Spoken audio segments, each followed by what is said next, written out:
The most wonderful and unique thing about Wendelle is that he has been willing to share the knowledge that he learns with everybody and anybody who asks him.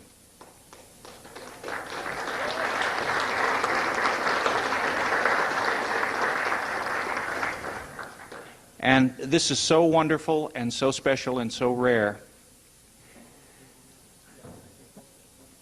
And tonight he is coming to share a little bit of this knowledge with all of us again, yet again.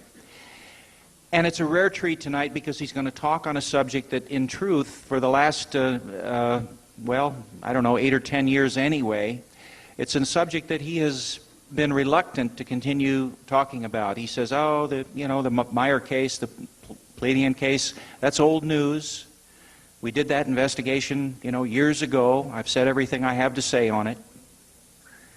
And that's pretty much where he's left it, and he's moved on to newer stuff.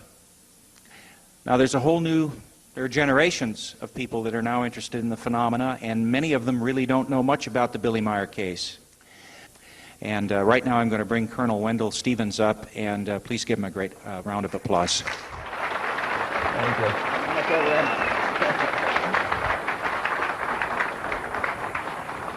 Can you hear me okay? First of all, I want to thank you all for coming to this meeting tonight. I'm going to do this extemporaneously. So I'm going to start from the beginning of the case and go from there and tell you details that have never been published anywhere and events that happened in sequential order as best I can remember them. So with that, Pleiades almost seems like an unpleasant word today, the way it's abused and bandied around and misused, but it's a very important word. The Pleiades are a very prominent star group in our history and mythology. Everything mentions the Pleiades someplace or other. It's in all of the mythological lore of all of the countries of the world, as a matter of fact. So, did this Meier case that is so controversial, did it start with Billy Meier? No. His case didn't start there, and there were other cases of visitors, human beings, coming here from the Pleiades before Mr. Meier's case with them started in 1975. In 1958, there was a man named Lloyd Zerbes up at St. Cloud, Minnesota, who began having contacts with beings who said they came from the Pleiades, and his contacts went on until about 4 years ago when he died of a cancer, and they went on all that time, and these Pleiadians conveyed a lot of information to him. He never wanted to get any public attention. They gave him technical data. They discussed physics and science, many sciences with him, very much like they did with the ones in Switzerland with Billy Meier. The Pleiadians that were visiting Minnesota were not the same Pleiadians as the one visiting Meier. Now, the word Pleiadians was our reference to that group. They have another name for themselves. We call them Pleiadians because they said they came from a star group that we call the Pleiades. Very apt name. The same thing with the others. The others came from the Pleiades, but they came from different star systems in the Pleiades. When we finally tied down the source of the Pleiadians visiting Switzerland, they said they came from a star that we call Taygeta. It's about the fourth brightest star in the 7 bright stars that make up the Pleiades. The case in Minnesota, in that case, the Pleiadians said that they came from a star group that around the major star that we call Alcyone. There's another Pleiadian group that said they came from a star, or human beings that come from what we call the Pleiades, said they came from a system around the star Merope. There was a Pleiadian case in South America involving an attorney, Enrique Castillo Rincon, who participated in a metaphysical study group, and beginning first with telepathic contact and then going on from there with some sightings. And then they were invited telepathically to choose a representative in that group for a meeting with those human beings who said they came from the Pleiades. Now, they didn't tell them initially this came out in the discussions later. But they chose Enrique Castillo Rincon to represent the group, and he followed the instructions, went out into a remote area south of Colombia, about 12 miles south of Bogota, Colombia, and met human beings who got out of a big spaceship and talked to him. they invited him aboard, and he went, and he had several subsequent visits aboard the spacecraft. That's another entire story in itself, and that began in the middle 60s, also before the contacts with Billy Meier began. So those are three cases. There are a couple more that I am aware of, and two of them began before the Meier case. So we can't say that they are copying Billy Meier. We might say that he's copying them, but he was not there, and the information on two of those cases was never published. So the thing of interest here is, when did it all begin? It looks to me like the Meier case didn't start with the Pleiades. It started with another group that identified him when he was, actually, there's evidence that it started when he was a baby, when he was dying of pneumonia in the crib, and he was given up for dead. The doctor left, said he won't live until morning. And miraculously, he was breathing well in the morning, and he had almost fully recovered. Later, the Pleiadians mentioned they're saving his life at that time. He didn't know anything about this, of course. And when they mentioned it to him, he went back and asked his parents if there was something strange about the early days of his birth, and they told him yes, he had a miraculous survival. So that was the first clue that he got that there was direct interference in his life. At about the age of 8, there was a direct contact where he and his father saw an object pass, a disc-shaped object, pass at low level over a field where they were working. He asked his father about it, and his father said, "Oh, it must be one of those new German weapons." They live right across the border from Germany. They could see the bombers bombing the city right across, and they wrote it off. But he thought that it couldn't be the case because it was huge. It was a large disc flying at low level. Then later, a few years later, when he was about 10 or 11 years old, now he's seen things in the sky ever since. He got to where he could look up, and he could see them in the daylight in the deep sky. He could look through the blue and see them up there, and he knew they were there. And then he saw them at night also. Then another close approach, and a pear-shaped metallic, silvery gold metallic craft landed in a field in front of him. The door opened, and an old man got out and invited him to come aboard. And he did at that time, and when he got in the ship, he noticed that they took off because the ground receded from them, but he wasn't afraid. The old man talked to him very gently, and he set him down in a chair there, in a seat, put a helmet of some kind over his head, a big helmet with lights and wires and things going into it, lights on it. And in a few minutes' time, they inculcated a vast amount of knowledge in his head, just pumped in somehow into his subconscious mind.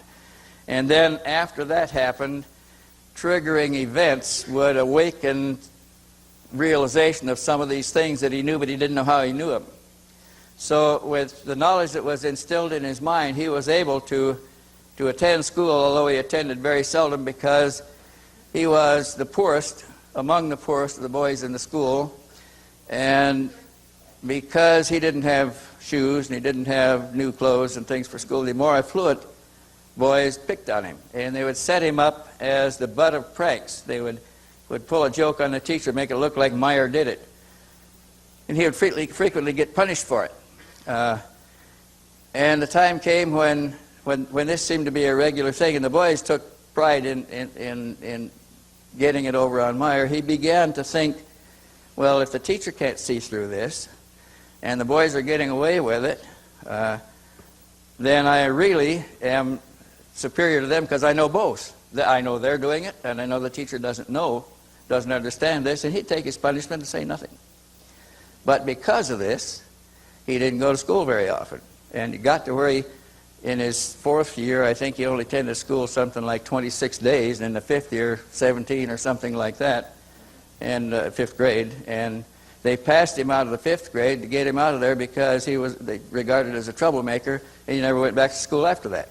So he doesn't have much of a formal education, but he has a pretty good mind for any of those that have read the stuff that he translates from the contact notes.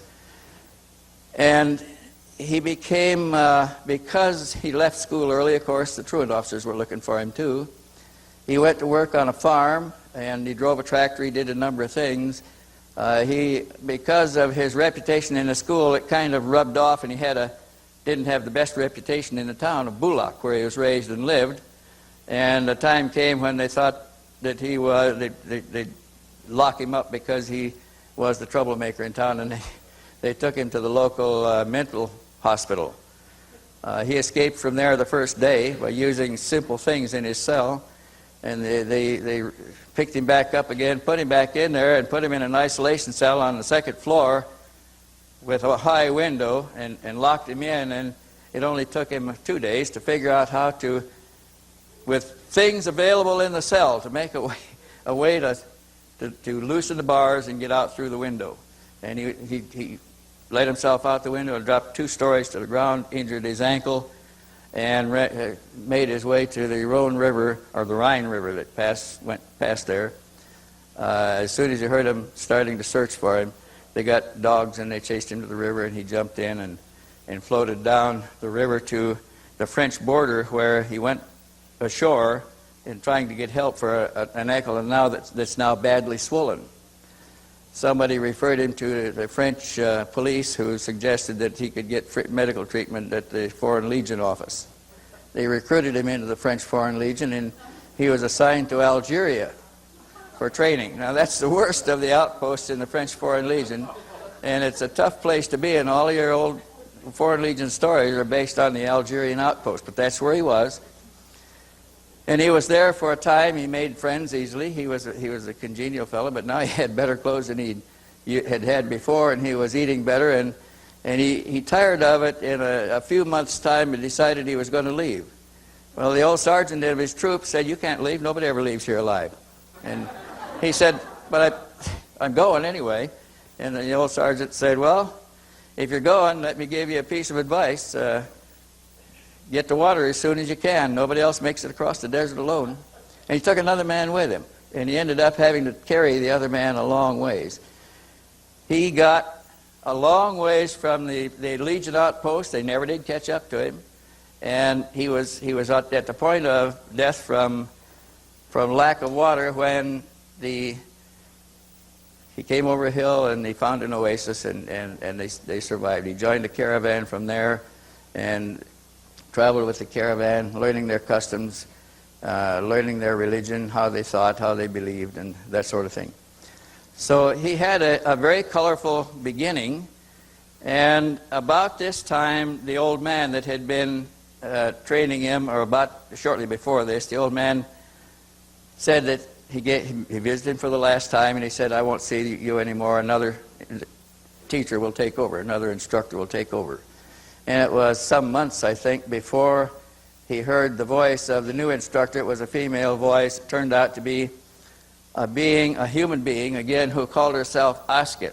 She said she came from what she called the doll universe, and that her mission was to help prepare him, to educate him for a future task. Now, it was Asket who led him through all of the major religions, one by one, where he lived in those societies. He learned their religion. He became a Sunday school teacher, or the equivalent of a Sunday school teacher in several of them. He worked his way across the desert with a salt caravan or a camel caravan. He got to the Red Sea. He was captured by pirates, and he was imprisoned aboard a pirate ship for a time. They put him ashore in Turkey, and he made his way across the Middle East there to India, where he lived in an ashram for a year. So he has a very colorful background. Now, strangely, last month in New York, was almost a year ago in New York, I was at a Whole Life Expo, and I was late because my airplane was late. I had to take a taxi in to the hotel because nothing else would get me there in time, and I ran up the stairs and was running down the corridor. There's a man on the platform like this, trying to hold it until I got there. And as I ran down the corridor, a lady grabbed my arm and said, "I got to see you after this." And I said, "Okay, when I get off, I'll talk to you." And when I came out, she was waiting again, and she introduced herself. She said, "My name is Phobal Chang." And she said, "I was a 10-year-old girl in the ashram where Meier was living at the time, and I would like to tell you a little bit about what we knew of Mr. Meier there." She had a little 8-year-old brother at the time. She was a granddaughter of the head of the ashram. Her family lived there. They liked Mr. Meier because they spoke a little bit of English. Meier spoke English. He spoke some Hindi also. but they liked Mr. Meier because he had a pet monkey. And he would let the little boy play with the monkey and make him do tricks. The monkey could do some marvelous tricks. And so she remembered him very, very well. And we were sitting at a table in the Pennsylvania Hotel in New York, and she said, but the villagers around there kind of regarded him as strange. And I said, strange? What do you mean strange? What, they think he was crazy? She said, oh no, they didn't think he was crazy. She said they thought that he was in touch with a celestial woman, or he's being visited by a celestial woman, because some of the eyes around the ashram there's a lot of eyes in India, had seen him taking pictures of the spacecraft and had even seen him talking to the occupant of the spacecraft outside of it on the ground in India. Now this was a corroboration I'd never heard of before. I didn't know that Meier had a monkey. I didn't know that he knew a 10-year-old girl and an 8-year-old boy there in the ashram. I didn't know who ran the place or anything else. So I wrote Mr. Meier a letter, and I asked him if he knew somebody by the name of Phobal Chang, and did he have a monkey? And he said yes. He wrote back a very nice letter. He said, yes, I had a monkey. I named him Emperor Hanuman. Hanuman is the name of the monkey king in mythology, in the Oriental mythology. And he said, yes, he did a lot of tricks. He said he could do a lot of tricks. He said, you know, I've always wondered what happened to those kids, the boy and his sister. He said, I think of them every once in a while. And how did you find them? And could you put me in touch with them? So I did.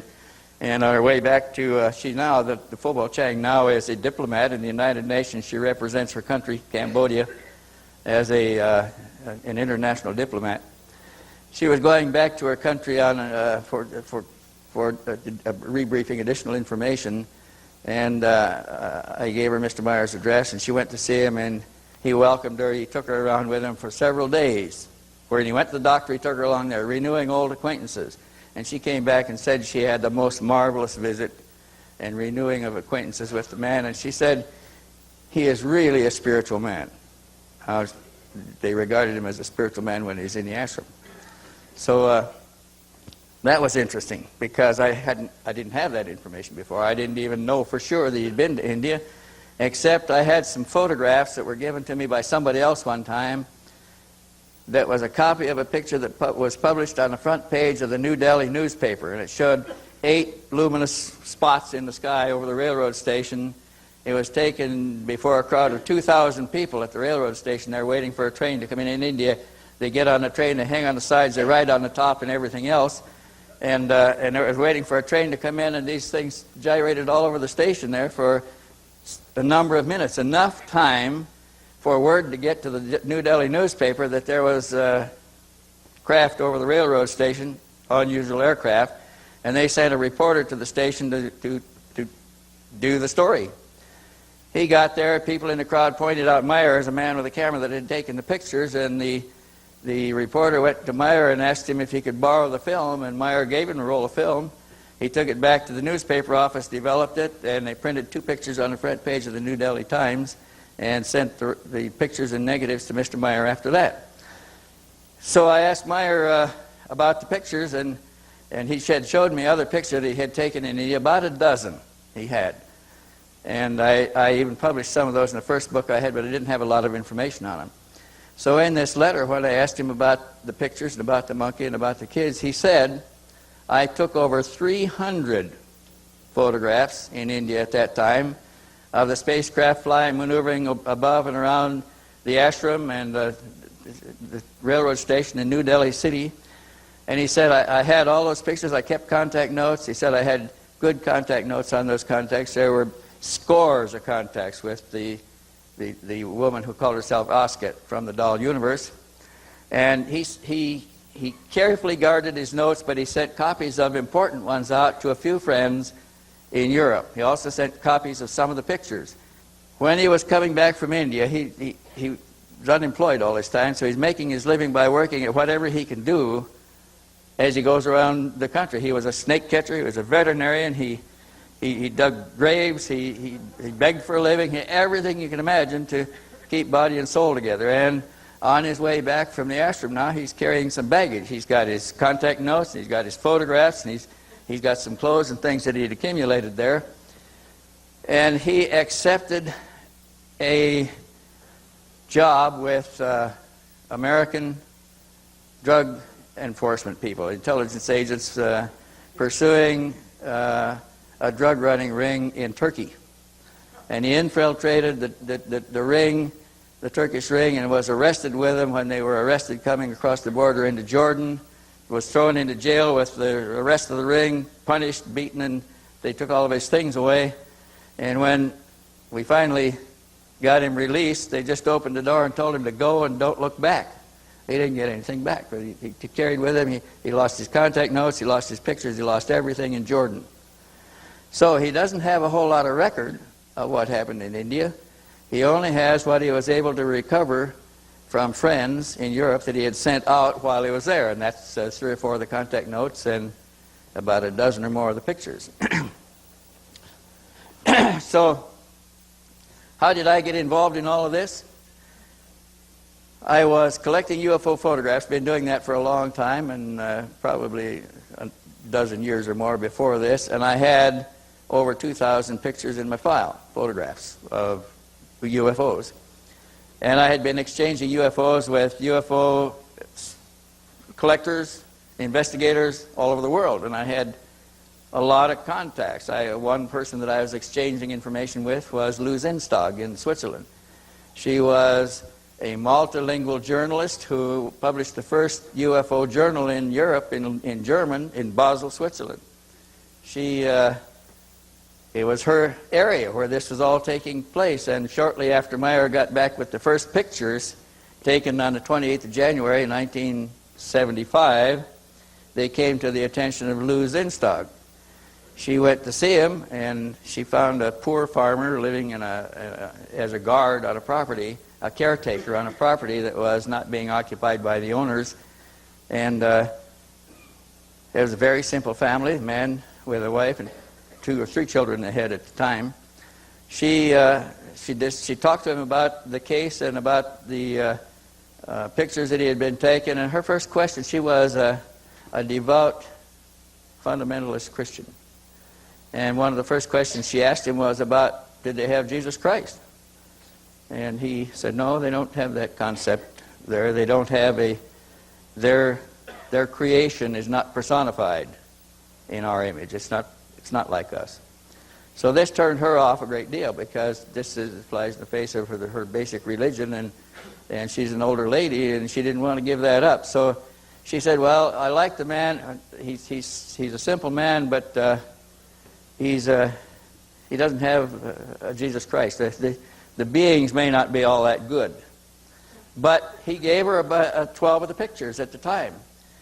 And she took the 12 pictures back home, and she wrote me and told me that she had something very interesting to show me, and she thought that she ought to show them to me personally, that she was going to come to the United States in 2 weeks, and if I'd meet her at the bus station, she would bring them with her. So a few weeks later, 2 weeks later, I met them at the bus station. They called me from New York and told me which bus they were on.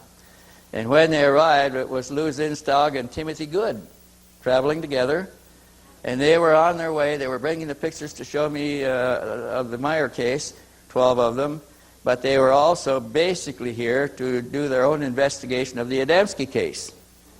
And they were interested in investigating what could still be investigated of the Adamski case. They're on their way to Vista, California to talk to any of Adamski's old neighbors and relatives that might still be around there. So my contact began with Lou Zinstag, but after 2 or 3 letters she said, this is too much, I can't keep up with it all. I'm going to refer you to another friend of mine, a multilingual journalist, Ilse von Jacobi, who has written an article on Adamski, and she'll be glad to translate a few of your letters. So I sent a couple of them through Ilse von Jacobi, and she would translate them to German, send them to Meier, and Meier would write an answer in German. He'd go to Ilse von Jacobi or Lou Zinstag, and they'd translate them again into English and send them to me. And finally, this got to be an awful long process. More pictures were coming each time, and it was beginning to look like there was a lot more. They told me there were over 300 at that point. And I thought, my God, this is going to take forever. I'll just have to go over there. And about that time, I got my income tax refund back, bought tickets, and went to Switzerland to find him. When I left, I didn't have an address for him or not. My addresses were to Lou Zinstag and Ilse von Jacobi. So when we got to Germany, I went to Ilse von Jacobi's house and asked her to take me to Meier. So she said, okay, but after we got to Switzerland and Zurich, she said, you know, I don't really know where he lives because I've never been here before, but I think we can find it. So we started out from Zurich, and if you've ever been to Switzerland, there's little tiny street signs there that, with points on the end that identify all the streets. We couldn't find any signs that said anything about Schmidrudi. They had moved by that time, and they were in the location they're in now. So I had another lady with me who said claimed she was psychic, and Niels von Jacobi, of course, said she was psychic. They said, we can find him. So we're driving a rented car in Switzerland. They said, turn here. And I say, are you sure? Turn here. There's no sign that says anything about where we're going. We just turned. And you know, we drove right up to Meier's house and parked in his driveway right in front of the place. And then Niels says, I believe that's the house. I think that's Mrs. Meier looking out the window. And we went up, sure enough. That was it. So that was the first indication we had that there was some other kind of outside influence involved here. We didn't know how we got there. And this is an example, though, of how these things happen. We call it synchronicity, but you'll find later that there's a whole lot more to this than that simple synchronicity. When I sat down in front of Mr. Meier, he, at his coffee table, which is a big oak door with 4 legs on the corners, and they fixed us a cup of coffee, and I sat down there on one side with Niels von Jacobi to do my translating, and Meier on the other side, and I said, I'm sure glad to finally get here and talk to you across the table. I'm tired of these letters. And he answered, I'm pleased to meet you, Mr. Stevens, and I am glad you're here. Now, my translator said he couldn't speak a word of English, and here he's just done it. He answered me in English. So I looked at her, and her mouth is open, and she's looking at me, and she said, but he doesn't speak any English. I said, he just did. So then I tried to talk slowly and simply, and most of his answers were in English, and occasionally he would answer in German, and she would translate that. Now, every question I asked him, he looked me right in the eye, right straight in the eye, never wavered. He was a simple man. I discovered soon on that he wouldn't tell a lie for any reason in the world. He claimed he was an anti-materialist. He wouldn't own anything. He didn't carry any money in his pockets. He didn't have any personal possessions but his moped, which somebody had given him, and he had a broken camera that somebody had tossed away that he had fished out of the salvage someplace and had it. That's what he was taking the pictures with. This camera had the lens, the focus adjustment on the lens. The ring was jammed. It had been dropped, and it was jammed just a little bit short of the infinity setting. And the mirror, it had a window beside the lens. It was not through the lens focusing. It was the kind that has the window on the side. And it has a mirror in it to give you the correct parallax so you could shoot a decent picture with it. The drop had broken the mirror loose. You couldn't even look through it anymore. So he shot his pictures by holding his camera out this way because he couldn't look through it anyway. And with a focus adjustment he couldn't control, and he used one light setting. He used f11. He shot everything at f11 and 125th of a second on ASA 100 film. All those beautiful pictures were shot that way. That's how good a photographer he was. He really didn't know anything about photography at the time, and he didn't care. His camera worked, and he could use it. Now, after he had taken the first few sets of pictures, friends tried to give him better cameras. And he took the better cameras with him and tried to use them, but he couldn't work them with one hand. The little one that he had rescued from the salvage was a small Japanese Ricoh-type camera that he could do everything. He could hold the camera in one hand, roll the film, snap the pictures, and everything else, and he always went back to that. He just couldn't use the bigger cameras. So here I find a man who is taking beautiful pictures of UFOs. He got one arm. He lost one in an accident, and he can only do this with one arm. He's taking these marvelous pictures with good scenery that look like somebody posed the ships and everything else. And the composition was even good. They were marvelous pictures. And he didn't know anything about photography. He's using a broken camera. And I'm thinking, he's getting some help someplace.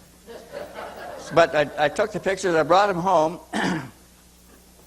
from that trip, and I started looking for somebody to do some analysis on them. I knew that Ground Saucer Watch was testing pictures and claimed they had a way to do this. So I went to Ground Saucer Watch first. They didn't have time to mess with me. They looked at them and said, yeah, they're fakes. And I thought, well, that they don't know enough about him, or they wouldn't be saying that. So we started looking for somebody with an open mind. And we were looking for, we had other evidence too at the time. I had a piece of metal, I had a number of things, and we were looking for a scientist who had an open mind, probably a cross-disciplinary scientist that wasn't locked into peer pressure in any particular field. And we found this in the case of Mr. Jim Dilatoso. Didn't even have a degree. But Jim Dilatoso had gone to school until he was 28 years old. He had gone to college long enough to have gotten a half a dozen degrees if he had decided to specialize in anything and wrote the papers.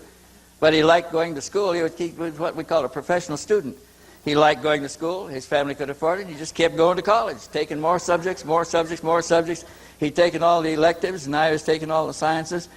And so when we started talking to Dilatoso and trying to figure out how are we going to get a hold of this, how are we going to analyze this material, he says, well, let's start with the experts. So he went to Ground Saucer Watch and talked to them, asked them how they were doing this. We found that they were bootlegging their time on a computer, an old computer with a minimum 5-micron window, which is big for a computer. And the computer was one that was used to analyze flaws in castings for jet engines. And they were doing it at night on that computer, and they were using 4 steps that didn't show them anything. So Dilatoso immediately recognized that this is not scientific. They're eyeballing it and making the computer say what they want it to say, and then writing up a little story describing what was going on and getting away with it. So we talked to Bill Spaulding's second-hand man, asked him if we could get a look at the equipment. So we did, and we found out that it was manufactured by Spatial Data Systems at Goleta, California. So we went out to Spatial Data Systems to find out what they knew about the system. And they said, oh yeah, this system, they came out here and looked at it. They said a man came in here and looked over our equipment and gave us this 4-point program for analysis. He gave us a name, it's a very famous name today in UFO research. But they said that what we really needed to do was find out a way to do what we wanted to do, that the procedure that was being used wasn't the best. We said, well, can you demonstrate it? So they went to their showroom where they had a new model of the same equipment that was being used by Air Research in Phoenix, and they took the shade off from a lamp on a table, turned the 100-watt bulb over the picture we laid on the table, picked up a Panasonic home video, about a $1,200 job, and holding it by hand like this, shot the picture to get it into memory, and then transferred that to the computer, and then that's what they analyzed. Well, right away they lost everything because they didn't have a stable mount. They're holding it by hand. They had incandescent light, 100 watts, and it was reflected from a thing on a table. There was no light table, there were no filters. The resolution on the camera itself was so bad it couldn't have shown anything anyway. So we thought, gee whiz, what are we up against here? This is no way to test anything. We've got to find a better way. So the people at Goleta said, go over to JPL. They're the ones that are making these beautiful pictures from this fuzzy image data that's coming back from the satellites, and maybe they can tell you how to do it. So we did. We went over to JPL, and we introduced ourselves at the front office, and we were ushered back into the office of Frank Bristow, who was the administrative supervisor of the JPL visitors office at the time. And of course we had to sign in on the sign-in book and everything else to do this. To get in there at all, you have to do that. So we showed him the pictures, and he scratched his head and multiple. We wanted to talk to their image sciences people, the ones that were making good pictures out of the bad ones coming back from space. And he scratched his head and he said, well, he said, first of all, I want you to go out and sign out on the book and then come back to the office here. So we did, and then we went back into his office, and he pulled out his middle drawer in the desk, and he gave us internal badges. He says, use these, and when you go, give them back to me. Don't sign in or out anymore. Don't carry your cameras. No tape recorders, and I'll take you down to the Imaging Sciences Division. He took us down to see Bob Nathan, who later denied that we'd ever been there. But we were ushered into Bob Nathan's office, and we showed him the pictures, and he looked at them, and he said, oh, they look too good to be true. He said, they're probably fakes. We said, well, can you tell us how we could fake these? He thought a little bit, and he said, well, I don't know. Anything I think of just doesn't quite fit. He said, well, we can take a look at them. So then we're talking about UFO pictures now, and he says, these may be fakes, but he says, he pulled open his left drawer over here in his desk, top of his desk, and pulled out 4 pictures, and he says, these are real. I can tell you these are real because I've tested them exhaustively. Now, the pictures that he pulled out and handed us were the pictures, the Heflin pictures, photographed at Santa Ana, California, that disappeared 5 years before that, and everybody thought the Navy stole them. Here he's got them in his upper left-hand drawer in his desk, and they were the original Polaroids taken with the county camera. And he's tested them. He says, these are real. He put them back in his desk. So he said, come on with me, and we'll go down to Bob Post downstairs and have him make copies of the pictures. We had 4 pictures. Now, before we started testing, we decided that we would do the best we could, but we couldn't test them all. So we would pick the best picture in a series, in a sequence of 4 different sequences, 4 different pictures, from 4 different sequences, and the best of the lot for testing, the one that had the most image data in it. And that's what we were carrying with us to Bob Post's laboratory.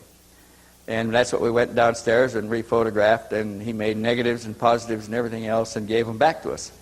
And they ran their own testing, and they said, we can't give anything out of here. We're not in that business, but we'll tell you how we're doing it, and you can go to the manufacturer of the same equipment array. They were using Dianza equipment at JPL at the time, and we copied the model numbers off from everything that they used, and went to the Dianza factory where we set up another line and duplicated what they did the way they told us they were doing it to get the first image data report we had on the pictures, which turned out to be a pretty good one.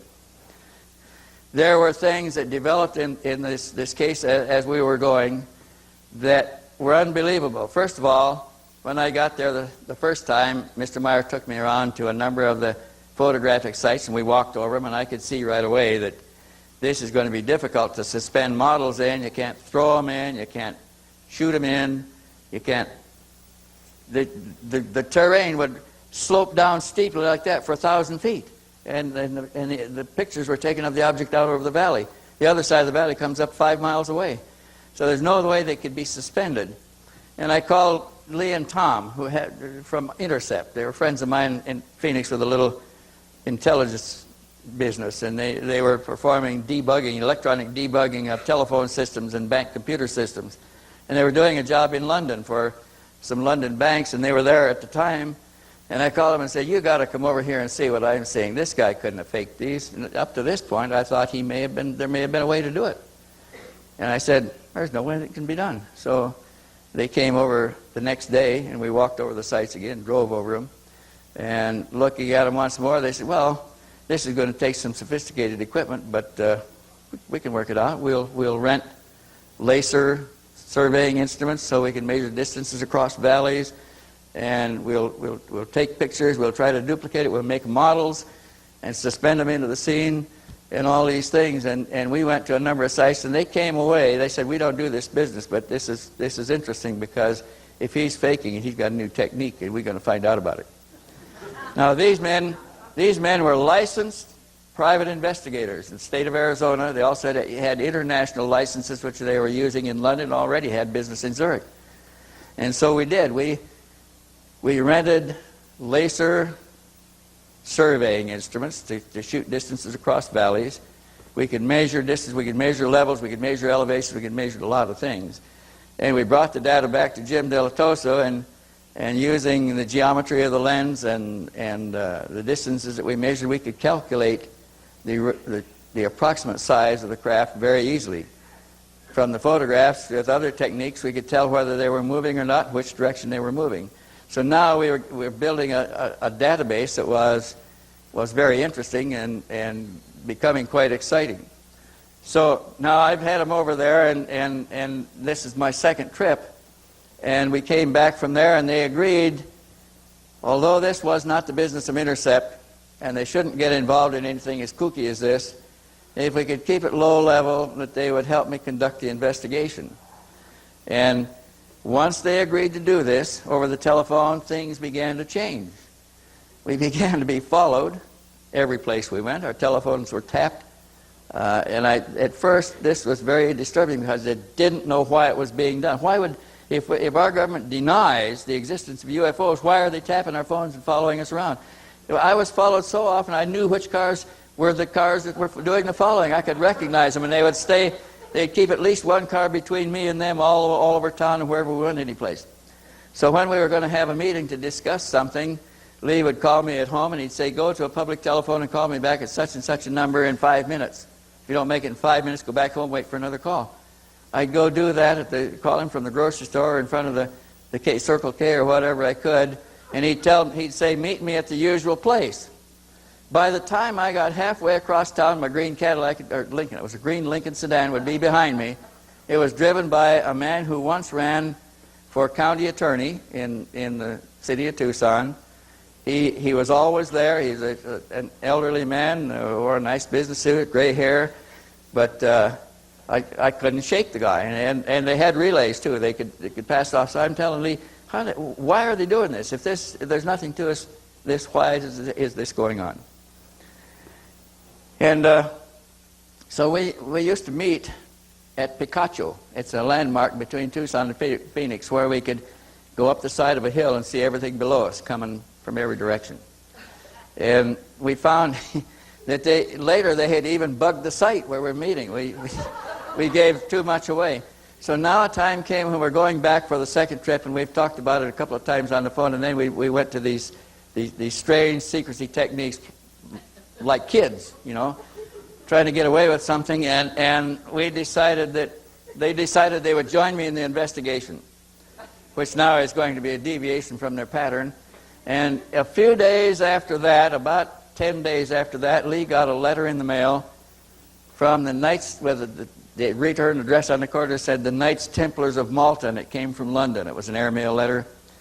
And inside, on engraved parchment, was a typed letter that said, we believe we have interests in common. Please, and that you may be coming to Europe in the near future, please contact us by telephone. Well, we decided we wouldn't contact them by telephone. We didn't need any help. And what were they talking about? We hadn't a good idea what they were talking about, but we are not going to tell anybody. We're trying to keep the whole thing secret. So we didn't respond. We didn't respond, and 2 weeks later we got another letter in the mail. This time it came on House of Lords stationery, engraved stationery again. Now the first letter from the Knights Templars of Malta was signed, after the brief little 2-paragraph message, was signed Mark Nathan, Secretary General of the Knights Templars of Malta.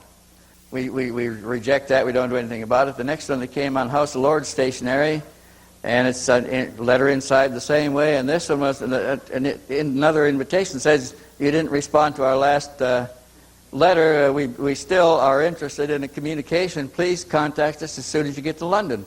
Now, we hadn't told anybody we were going to London. I hadn't even told my daughters I was going to London. So we decided to ignore that one too. Now this letter on the House of Lords stationery was signed again, Mark Nathan, Secretary before the Rod or something like that it was. It's a strange secretary title that's used in the House of Commons in London. And now he's got our curiosity because it's the same name and the same signature on 2 different important letterheads. So we decided we would wait until we got out of Switzerland and call him on the way back. We didn't want anybody to know where we were or what we were doing. And these guys, because they were private investigators, always insisted on the greatest secrecy. I mean, they went to great pains to obscure everything that we were doing. And so we bought the cheapest tickets possible on Laker Airlines, it was at the time, and went to London in tourist class, steerage class in the back, and got off at London Airport and caught the subway. Now, how can anybody follow you on the subway? We caught the subway into town and got off at Victoria Station. Now, there's the subway runs every 10 minutes. So, if anybody's going to be able to pick something out, this is going to be tough. We got off the subway at Victoria Station and are going to the street to take a taxi cab to an old gunnery sergeant's house where we were going to stay. A friend that we had met before who had a walk-up. He was renting rooms in his walk-up. We weren't even staying in a hotel. And we came out of down the railroad platform heading for the taxi exit, and a big, tall, black cabbie, London cabbie, comes up to us, tapped Lee on the shoulder, and says, "You're Mr. Elders?" Lee said, "Yes." He said, "Come with me." We said, we're going to take a taxi. We're tired. We want to go get some sleep. We have reservations. He said, "I have your reservations." So we thought, well, maybe the old gunner sergeant has sent him down there. So we got in his cab, put our bags in there, and he didn't drive us the direction we were going. We wanted to go out of London, and he took us right downtown London, around Hyde Park, and parked in front of the Grosvenor House. The Grosvenor House is a big apartment hotel on Hyde Park, right on the side of the Hyde Park, that looks at the American Embassy on one side and the Russian Embassy on the other. And he parked in front, said, "I'll lock the bags in the car, come with me," and he locked everything in there. We went in the lobby. He motioned to somebody, and another man came along. We got on an elevator, took us up to the 3rd floor, and he's not giving us any opportunity to refuse or anything else. Now, there were some bars that could be drawn across at that time. I thought they were fire protection, but they may have been something else. Anyway, we got through, and we got off the elevator on the 5th floor, walked down to room number, I think it was 520 on the left-hand side. He knocked on the door, opened it. There was a man with spectacles and business suit behind the door. He said something to him, they motioned us in. It was a kind of a wet bar. There was a refrigerator, there was a little hot plate on one side, there was a sink, things like that, and another door on the other side of this little entryway. He went to that and opened it up and ushered us into a big sitting room. Big sitting room. It was about, for London, it was immense. It was about 20 feet one direction by 10 or 12 the other direction. And in that room was a large overstuffed sofa, four seats, 4-cushion one, a big one, and a big heavy coffee table. And then on the other side, to the left of it, was a shorter love seat type, 2-cushion sofa. And over in the corner over here was a big black overstuffed chair with the big black fat arms and a little table on each side, on each arm. And on that side, facing the big lounge, the big sofa, were the picture windows, big, full wall of picture windows that looked out on Hyde Park. And we were introduced to Mark Nathan. And he's standing in front of this big, fat, black, overstuffed chair, and he smiles and he motions us to sit down, you know. So I sat down on the big sofa. Lee and Britt were near the small one. They sat down on the 2-cushion sofa. And he sat down, and I started to pull my pants up over my knees like that so they wouldn't be uncomfortable. And about that time, the white telephone on his right-hand side rang 10 short rings. Now, immediately, we knew what that was because we had been in Meier's house at a time when the Pleiadians would ring his telephone 10 short rings to let him know that what he was thinking was them and not his own thoughts. Early on, he wasn't clearly able to distinguish between telepathic transmissions and his own thoughts. And then, in that case, they would signal him 10 short rings on his telephone. Now, no telephone in the world can ring 10 short rings because there's only 6 lobes on the cam. You can get any combination of 6, you can't get 10. And we took his telephone apart to be sure of this, and he had the same kind of a phone. It's a bunch of rotary cams, and it can't be rung short. You can't get 10 rings of any kind. So here, we'd heard this in Meier's house. So here we're sitting in front of this Mark Nathan, who we don't know who he is at the time. And his phone rings 10 short rings, and he said, he tried to answer it, and there was nobody on the line. And he said, "Hello, hello," and he tried, and he says, "Well, that's strange," he said. And I looked at Lee, and Lee and Britt looked at me, and we know what it is. We say, "Have you ever heard a ring like that before?" He said, "That was kind of strange, wasn't it?" Lee said, "Do you think it rung 10 times? And he said, "Well, maybe." And he said, "I'll find out." And he picked up his phone, and he called down to the desk. He said, "Who rang?" They said, no calls to your room." He said, "Could anybody call this room from any place else in the hotel?" And they said, "Not without going through the switchboard. There's been no calls to your room." And there were some more questions, and he put it down and shook his head and started to talk, and the red phone on the other side rang 10 short rings. So he says, I'll find out about this. And he picked it up and said, "Hello." There's nobody on there. And he says, "This is a secure phone. It's monitored 24 hours a day. Nobody can dial in here that doesn't have a certain security clearance." He says, "I'll find out about this." And he asked that operator, and he said, "No, you haven't had any calls. No lights on the board. Nobody's called you." And he put it back up, and then he introduced himself, and he said his name was Mark Nathan, that he was the case officer for the London District. That's CIA case officer for the London District. That means he's in charge of the whole London District, and we're sitting in his office, and he's Mark Nathan, and he signed these two fake documents, the letter from the Knights Templars of Malta and the letter from the House of Commons in London. And then he proceeds to tell us that they're interested in what we're doing, that they haven't been able to get a man inside, and they wondered if we would talk to him on the way out. So we said, sure, we'll talk to you.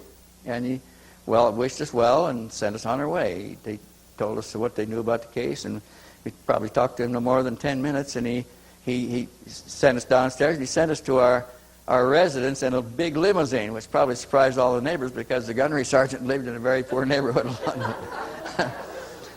And then, after that, every time we went in and out, we were picked up by the CIA, taken to his office, and we were either asked what we were going to do going in, or we were asked what we did when we came out.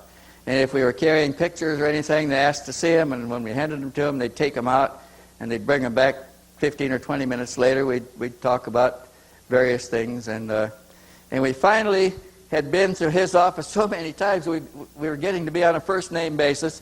We called him Mark, and he called us by first names. About the fourth time we came out, he said, look, he said, my wife would like to fix you dinner tonight. Can you come by for dinner? So we said, sure. He said, I'll send the limo to pick you up. We're staying at the gunnery sergeant's place again. He said, I'll send the limo to pick you up about 5 o'clock. That'd be okay? And we said, sure, that's fine with us. So the limo arrived, and we got in it, and we went to his house, and he introduced us to his wife. His wife was an ethnic Chinese lady who was a Chinese intelligence agent. Sun Chi Li, are you here? She was a Chinese intelligence agent before Mark Nathan met her. Mark Nathan was an American intelligence agent, and we came to the conclusion that it was a marriage of convenience. It gave us a channel into their operations and gave them a channel into ours. Why this had to be the Chinese, I don't know. But she was very gracious. She fixed a wonderful Chinese dinner, and we had a nice dinner that was very sociable. We talked about ordinary things. And afterwards, they invited us into their living room to have tea. And we sat down on the sofa and the chairs there, and things were proceeding very friendly when Mark Nathan got up and he said, you know, I got something you'll be interested in. And he went to the table at the end of the sofa I was sitting on. It was a round end table with a lamp on it and some flowers. And he went to the end of the table at the end. He took the flowers off, set it on the floor, took the lamp off and set it on the floor, and picked up the table, and it was a shell. And under the shell was a safe. He knelt down. He says, don't look at me while I turn. Of course, he had his back between us and the numbers. And he twirled the dial, and he opened the safe, swung the door open, and he says, come here. And we went over there, and he first took out a package of passports and laid them on the floor. There's about 8 or 9 passports tied together with a rubber band. And Lee says, are all those yours? He said, yeah, I travel a lot.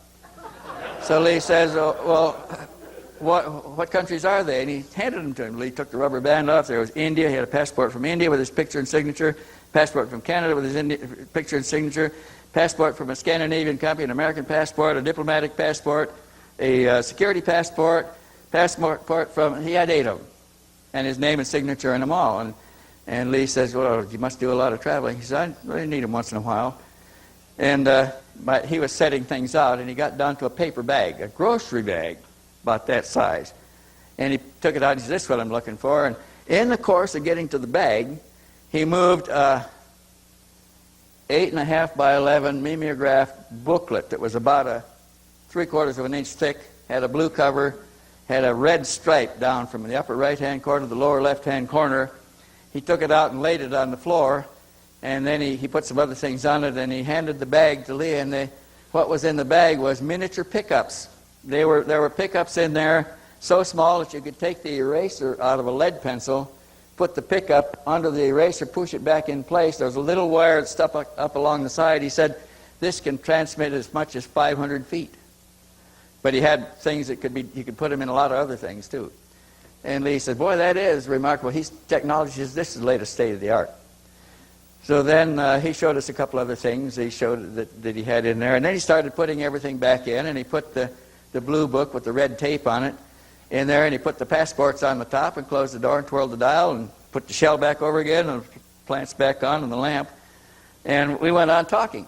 And he drove us home in his limousine that night. We walked up our walk up 4 floors to the bedroom, and it was near midnight, and we were tired. And I walked in Lee's room with him and Britton, and he started undressing. He took his keys out of his pocket and laid them up on a wardrobe, a standalone wardrobe like that that you put clothes in. And he dumped all the change in his pocket up there. And he laid some other things down. He started taking his shoes off, and I said, well, I think I'll go to bed. And Britt said, well, we'll see you in the morning. And I heard him lock the door behind me. I went across the hall to my own room. I was right across from their door. The next morning, I get up early. The next morning, I was up about 5 o'clock. And I thought, before I left, I said, hey, I'm going to go down for early breakfast. You know, if we wait too long, there's not much left. So if you want me to wake you up, fine. And Lee said, yeah, get me up. We'll go for a walk. So I get up about 5 o'clock, and I went across the hall and knocked on the door, and I heard a sleepy voice, and he come and unlocked it, and the hair's all over his head, and he's standing there in his shorts. And he said, oh, come on in. I'll get ready, get dressed.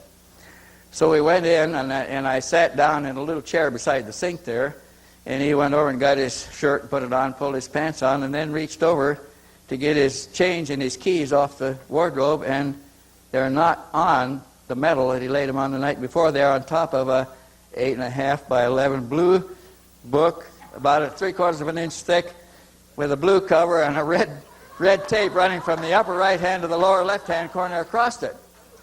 And he looks at it and he says, Jesus Christ, you ever seen this before? And I said, yeah, it was in that safe we looked at last night. He said, yeah. He says, what did it say? We looked at the cover, same thing. He says, oh, we got to call Mark and let him know what happened.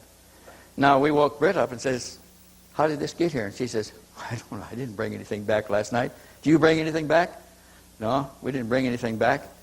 And we're puzzling about this. He said, well, we got to let him know. So we went down to the phone at the landing and the stairs in the hallway, called Mark Nathan, got him out of bed, told him, we've got your blue book. He says, oh, no, you haven't. He says, it's in the safe. But he said, well, you better look and see if it's still there, because we got one just like it in the room. So he said, just a minute, I'll take a look. And he came back about less than 5 minutes later, all out of breath, and he says, where did you get it? You haven't looked at it, have you? We said, no, we haven't looked at it. We're not concerned about it. He said, don't look. I promise you, you won't look at it. I'll be right there. And he whistled up in about 12 minutes. In his limousine, ran all the way up the stairs, came to the door out of breath, and he says, where is it? And we said, we haven't touched it. It's right there right where we found it this morning. He picked it up and looked at it. He said, Jesus Christ. He says, how did you get it out of the safe? We told him, we don't know. And that was an example of what I call interference that was perpetrated by somebody. That was one example. There were lots of examples. This is what makes this case so credible. You don't have to ask me whether I believe it or not. I try not to assert that it's real, because there's a lot of things I don't like to assert.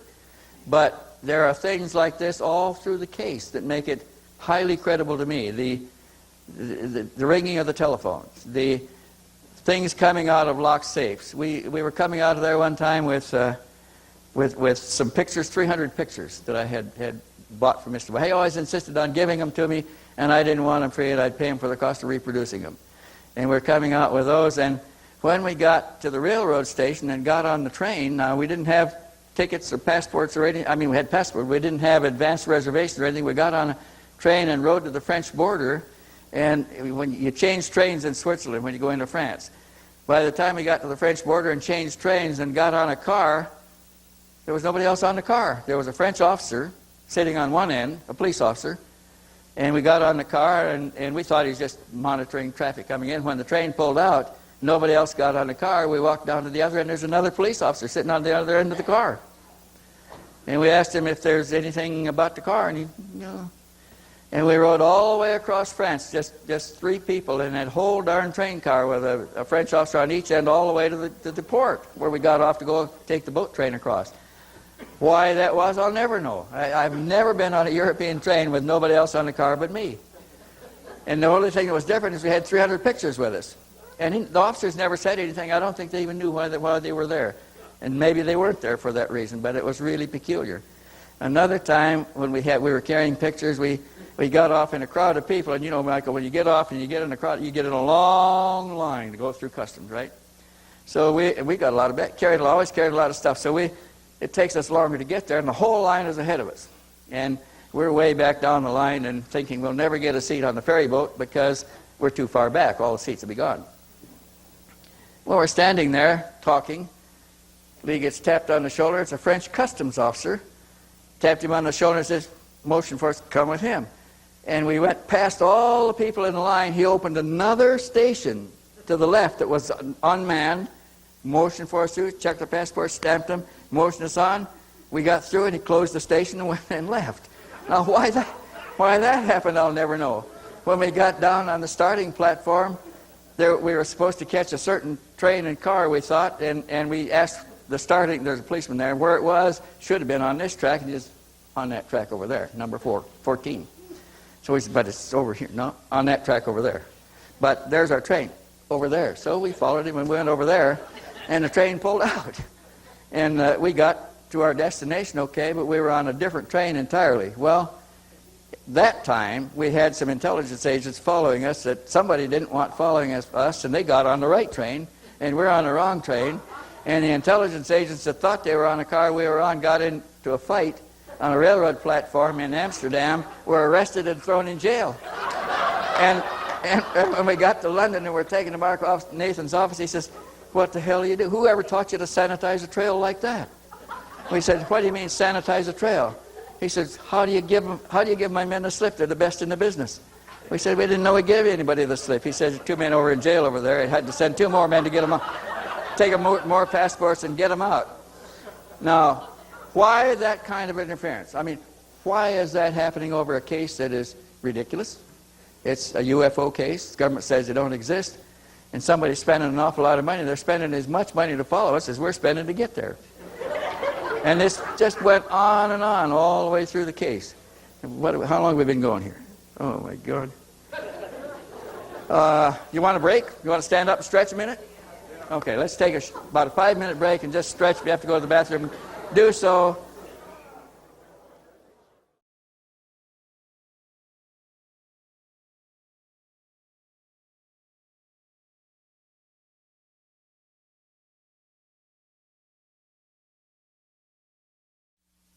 I was at the house, and Meier had been ill all day. He had the flu, and he hadn't eaten any breakfast, he hadn't eaten any lunch, and it was late in the afternoon, about 4 o'clock in the afternoon, and he was pretty weak. He'd been laying on the sofa all day.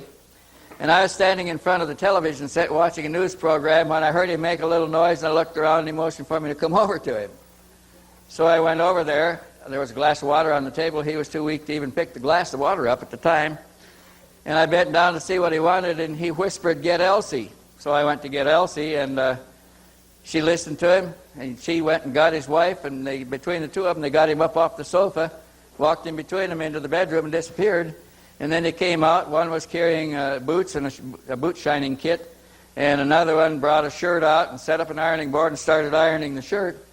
And I said, "What's going on?" And Elsie said, "Well, he's been summoned for a contact." I said, "In that condition? How can he go to a contact?" She said, "He'll make it." So he came out after having taken a bath, and he before a contact, he takes a bath, and he changes all of his clothes from the inside out. Underclothes, outer clothes. His shoes are shined. They clean up everything. He brushes his hair, combs out his beard, like he's going to a big business meeting. And he came out about an hour later and into the kitchen, where I'm out there with the women drinking coffee and watching what's happening.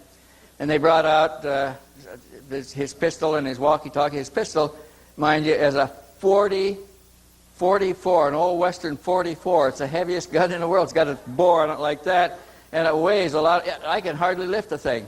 And that's what he carries for protection. He carries it in a big holster on the side. And he took that out, and he sat down at the table, dumped all the bullets out, and looked in the barrel, put the bullets back in again, put it together, put it in his holster. And then he took the walkie-talkie, opened it up, and dumped the batteries out, and put fresh batteries in. Then he put his wife came out with an Air Force B-4 jacket, a blue jacket with a mouton collar, fake fur collar, because it had been raining all day. It had been raining the day before, all night, all this day, and it was still drizzling. lightly raining. There's little raindrops bouncing into puddles that were all over the place because it had been raining so long. So they put this coat on him to protect him from that. He didn't wear anything on his head, and he's standing in front of the stove, which is at one end of this big oak table in the kitchen. I was at the other end at the sink pouring me a cup of coffee. People started coming in the door from work, it's about 6 o'clock now. Well, it was later than that, it was about 8 o'clock.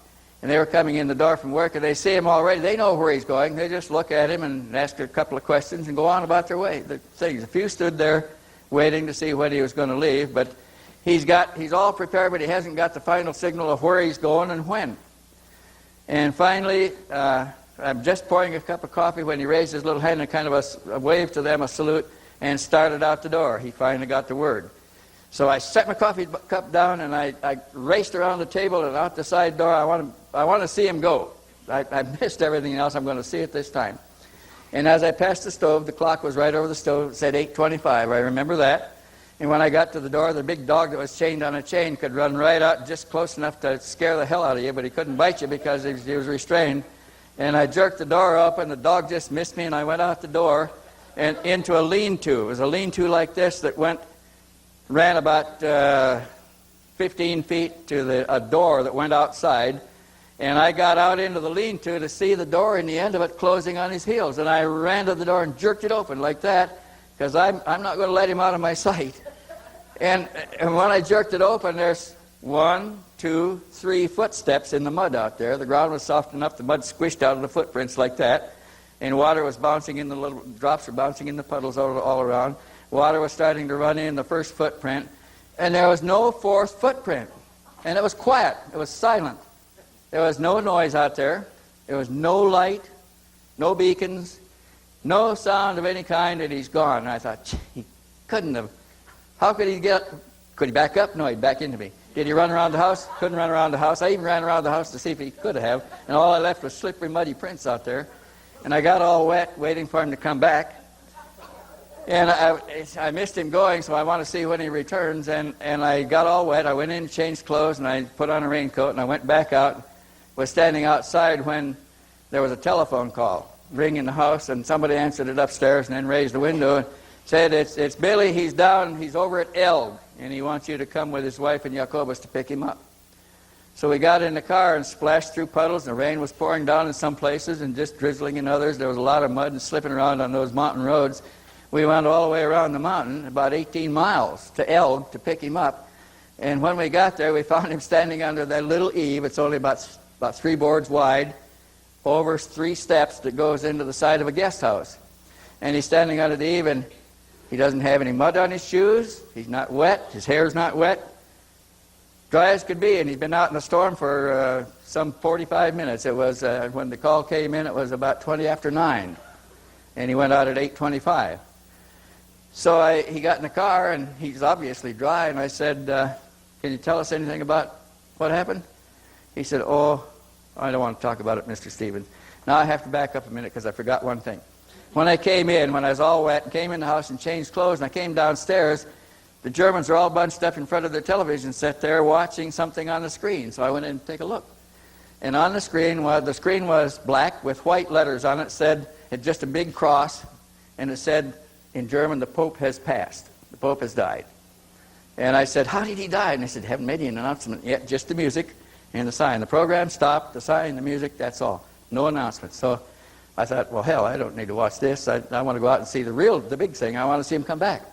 So I went outside to wait, and then they got the call, and he came back, and now we get in the car, and I said, I'm trying to make conversation, and he's facing the front, and his wife is sitting next to me in the back, and I said, did you hear the news? He said, you mean about the Pope? And I said, yeah. They haven't even announced how he died yet. We don't know what happened. He said his pump failed. His heart failed. I said, how'd you know that? He said, I watched him. And I thought, oh, this is really strange. And I asked him some more questions. He said, I don't want to talk about it. But when we got to the house, the Germans all went in the living room and closed the door. And they stayed in there talking and talking and talking. Nobody came out, so I finally got tired and went to bed. And I was up early the next morning to see what happened the night before. And he got up about 10 o'clock, and I waited from 6 o'clock, till 10 o'clock for him to get up. And I tried to ask him questions in the kitchen, and he motioned for me to come out on the patio. And we went out there, and he said, sit down, Mr. Stevens. I did. He said, I watched them murder a pope last night. And I said, murder a pope? They don't murder popes. He said, they do. They've done it before, and they did this one. He said, I saw the whole thing on the viewing screens. He said, they showed me who did it, how it was done, why they did it, everything. And he said, and I kept insisting they don't murder popes, and he kept saying, but they did. And then he said, he gave me the reason for it. And then he said, I can tell you something else, Mr. Stevens. He said, the next pope, his successor, will be elected in the largest conclave in history, in the shortest ballot in history.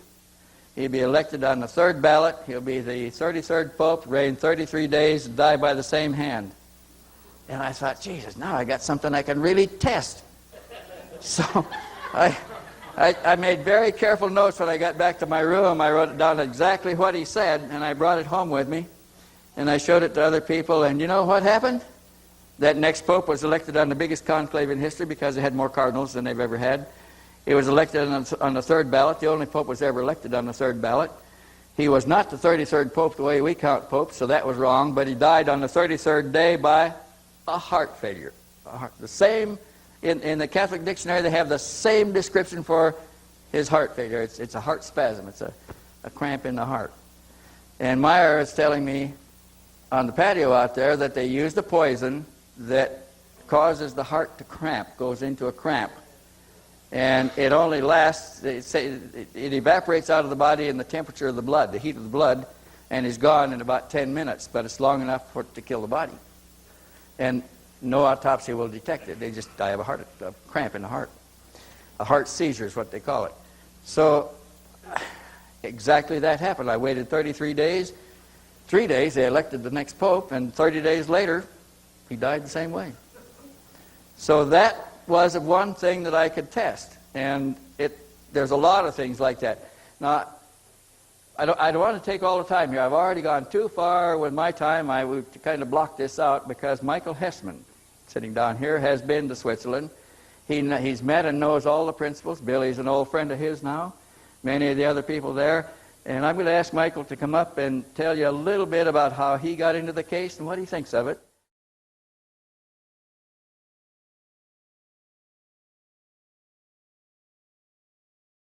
When you investigate the Billy Meier case, the most important thing is to talk to the witnesses, because, as I said before, you cannot fake witnesses.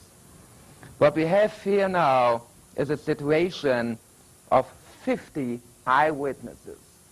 But before we come to the witnesses, let me show you some of the most impressive evidence of the Billy Meier case. We were able to retrieve the original 8mm film Billy shot in 1975 and 1976, and to give it back to Billy after the originals were stolen from him.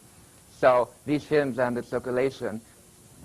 Okay, and here we have one of the beautiful films Billy took in 1975 in an area called Bergrumlikon, and this film was taken in June 1975, and the film you'll see after this was taken just from up there. So we have two films taken in the same general vicinity, and down here you have cars driving up and down on a kind of road. This was a cut. It was not a movement of the craft, but a cut to a different sequence of the film. And here again, it makes some of these typical floating movements, and they have to do with the propulsion.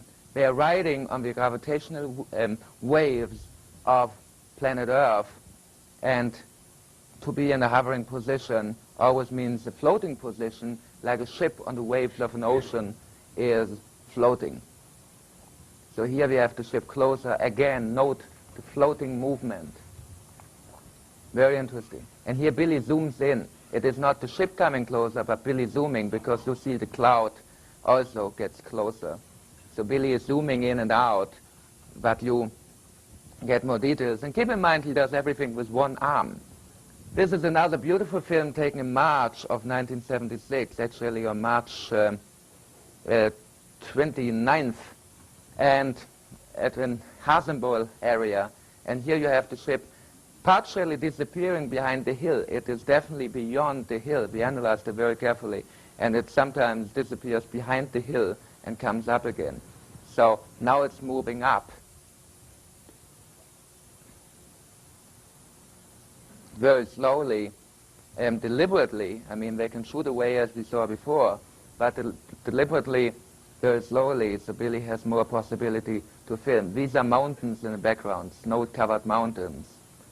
Here we have Free Craft, beautiful film, also taken end of March 1976. Actually, can you turn on the audio? It has audio, and just to give you an idea how Billy edited it 25 years ago, because it's funny. Billy loved it.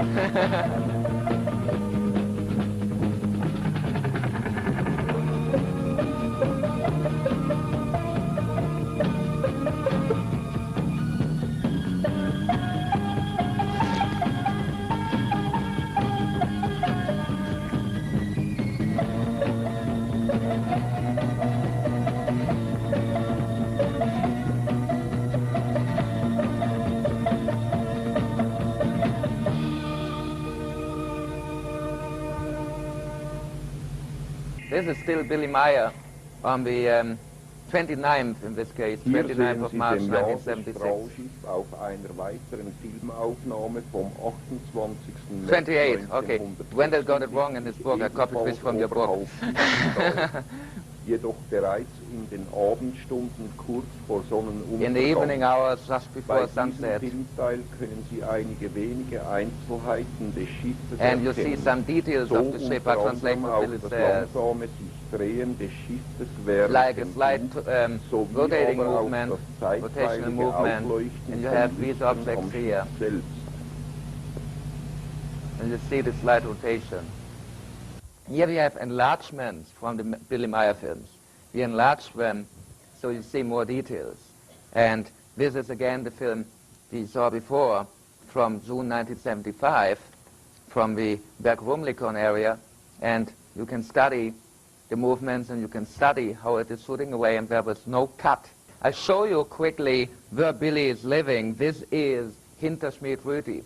This is in the winter, in February, in a winter evening, beautiful landscape. This is the house where he lives. This is Billy's farmhouse where he and some of his friends live together, because Billy as a contactee is working for his mission all the time. And he is a contactee, so he can't, have a regular job and a regular income. So some of his friends who have normal jobs just rented a house and they live there together. Billy's group has the name Free Interest Group for Spiritual and Ufological Studies, what means in German the acronym FIGU for Freie Interessengemeinschaft für geistlich-wissenschaftliche und Ufologiestudien. But every single human being must recognize that its purpose in life, its meaning of life is evolution by recognition. Evolution by recognition and not by believing anything. Billy is the biggest non-believer I never met. He doesn't, he doesn't teach any doctrine, and he doesn't want anybody to believe anything. This is not what the Pleiadians teach them to do. Man has to evolve, each and every one by himself.